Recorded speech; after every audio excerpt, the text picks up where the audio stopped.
প্রিয় দর্শকবৃন্দ, আজ আমি আপনাদের সামনে upcoming Tamil super action movie War 2 এর বাংলা এক্সপ্লানেশন ভিডিও নিয়ে উপস্থিত হয়েছি। শুরুতে ছবির নির্মাতাদের সম্পর্কে কিছু তথ্য দিয়ে শুরু করা যাক। চলুন কথা না বাড়িয়ে মূল ভিডিও শুরু করি।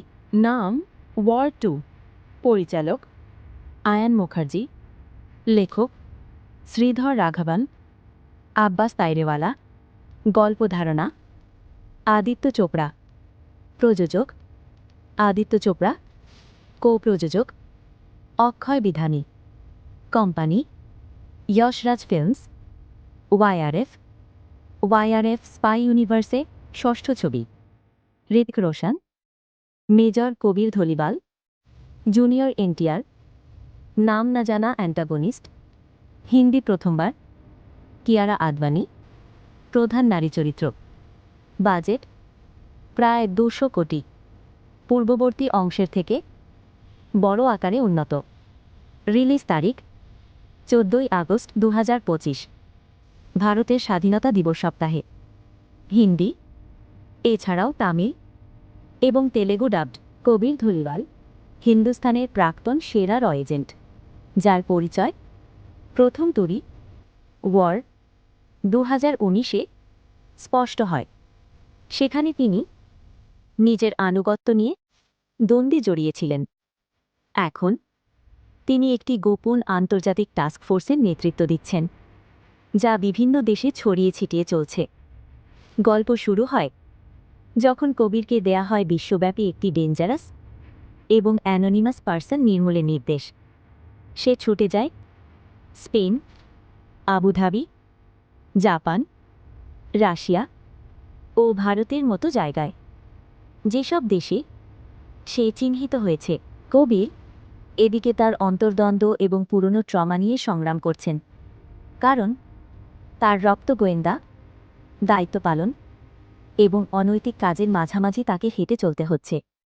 তিনি একই সঙ্গে যে ব্যক্তিকে টার্গেট করছেন সেই অ্যান্টাগনিস্টের সাথে প্রথমবার মুখোমুখি হন স্পেনের এক আইসকেপ অ্যাসাইনমেন্টে।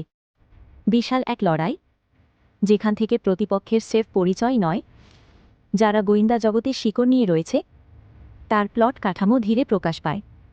এখানে কবির উপলব্ধি করেন একটা বড় ষড়যন্ত্র চলছে। ট্রেনে হ্যান্ড টু হ্যান্ড কম্ব্যাট, থাকা অবস্থায় লড়াই এবং বোট চেজ, বিশাল সৃজনশীল অ্যাকশন সিন, যা ওয়াইআরএফ স্পাই ইউনিভার্সকে বিস্তৃতি দেয়।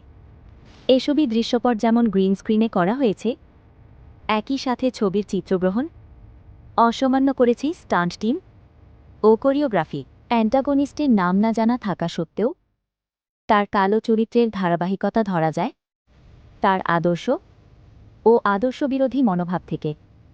প্রশ্ন নিয়ে কবিরের সামনে দাঁড়ায়, সেটা যুদ্ধের বাইরে কোথায় দাঁড়ায়? এটি আরেকটি ধূর্ত ষড়যন্ত্র।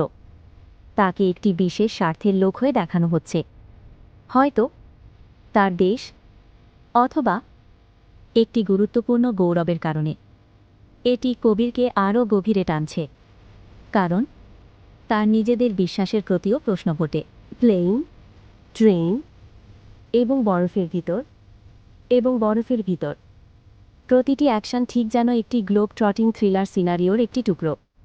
150 দিনেরও বেশি চলা শুটিংকাল ধরে Spain, Italy, Abu Dhabi, Japan, Russia ও ভারতের দৃশ্য একত্র হয়েছে, যা গল্পের বডিতে বিশ্বায়ন এনেছে। কিয়ারা আদবানি কবিরের সহধর্মিণী, যিনি মিশনের সঙ্গে আবদ্ধ ও অন্তরে কবিরের কাছে গুরুত্বপূর্ণ মুখ।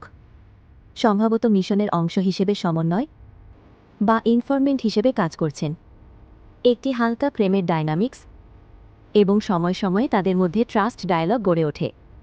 কিয়ারার চরিত্র শুধুই রোমান্সে সীমাবদ্ধ না থেকে গল্পে মানবিক জটিলতা বসিয়েছে। এই অংশে গিয়ে বুঝতে হয় ওয়ার সিরিজের কেন্দ্রীয় থিম কোনো ইতিবাচক দলেও সবসময় নীতি থাকে না। কবির আজও সৎ নয়, খোলাফানা, কিন্তু তার চাওয়া হলো দাঁড়িয়ে থাকা একটি ন্যায্য পথে, এবং এর জন্য তাকে আরও কঠিন সিদ্ধান্ত নিতে হবে, যার জন্য মনস্তত্ত্বে চাপে পড়তে হয়। গল্পের মেজাজ ঘন হতে থাকে যখন আবিষ্কার হয় সেই ডেঞ্জারাস পার্সন ও অ্যান্টাগনিস্ট কবিরের নিদের একটা শিখস্ত প্রাপ্ত সহকর্মী বা রাজনীতির মুখপাত্র হতে পারে, এমনকি র, FBI এই গোষ্ঠীগুলোর মধ্যে ইন্টার এজেন্সি ষড়যন্ত্র শুরু হয়। কবির যেভাবে মিশনে প্রবেশ করে, প্রতিপক্ষকে সমস্ত শক্তি দিয়ে খুঁজে বের করে, সে পথ যেন আত্মখোঁজার পরিক্রমা। এটি শুধু শারীরিক যুদ্ধ নয়, একটি মানসিক, নৈতিক ও আন্তর্জাতিক কূটনৈতিক যুদ্ধ। ভিন্ন ভিন্ন লোকেশনে, বিশেষ করে আইসকেপ, এয়ারপোর্ট, বোট চেস, ট্রেনে final face to face act দিয়ে সমাপ্তি। এখানে কবিরের ট্যাকটিক্যাল স্কিল, স্টান্ট প্রস্তুতি ও দায়ভার নিয়ে একটি টানাপোড়েন দৃশ্য ফুটে ওঠে। হয়তো কবির শেষ পর্যন্ত খুঁজে পান অ্যান্টাগনিস্টের মধ্যকার সাদৃশ্য। দুজনে একই ল্যাবের সন্তান, যা ট্রামে ট্রায়াল, দুর্নীতি, স্বার্থপরতা, ক্ষমতার খেলা খেলেছে। কবির হয়তো তাকে মনোযোগ ও পরিকল্পিত পথ দেখানোর চেষ্টা করেন, স্পষ্ট করে দেন তার কাজ যদি ন্যায়ের পথে না যায় তাহলে সেটাও ভুল। গল্পের মোড়, কবির নিজেই হয়তো নিজের বিশ্বাসের প্রতি আত্মপূজার প্রতিবাদ করে অনুশোচনার সঙ্গে মিশন শেষ করেন। তো প্রিয় দর্শকবৃন্দ, ছবির গল্পটি আপনাদের কেমন লাগলো তা কমেন্ট করে জানাবেন। এরকম নতুন সব মুভির এক্সপ্লেন এবং রিভিউ পেতে চ্যানেলটি সাবস্ক্রাইব করে পাশে থাকবেন। সম্পূর্ণ ভিডিও জুড়ে সাথে থাকার জন্য ধন্যবাদ।